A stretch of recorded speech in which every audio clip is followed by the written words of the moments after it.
Let's talk about Russia, where the defense ministry has accused Ukraine of attacking Moscow with several drones overnight, and it claims that one was shot down and two were suppressed by electronic warfare. The attacks briefly shot one of the city's airports. Meanwhile, President Putin has announced that Russia's navy will receive 30 new battleships this year. Our Russia editor Steve Rosenberg has this report.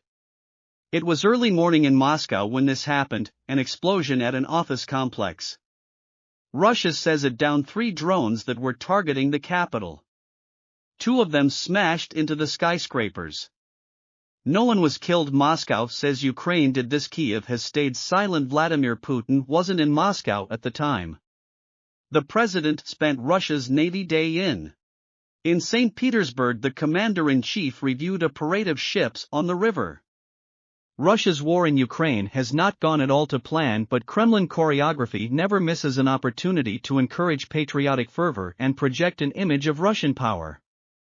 In the name of Russia, our sailors are devoting all their energy. They are displaying true heroism. They are fighting valiantly just like our ancestors did. Ancestors, it's the key word for it, is by referencing heroes of the past and Russian history that those in power now try to nurture love for the motherland.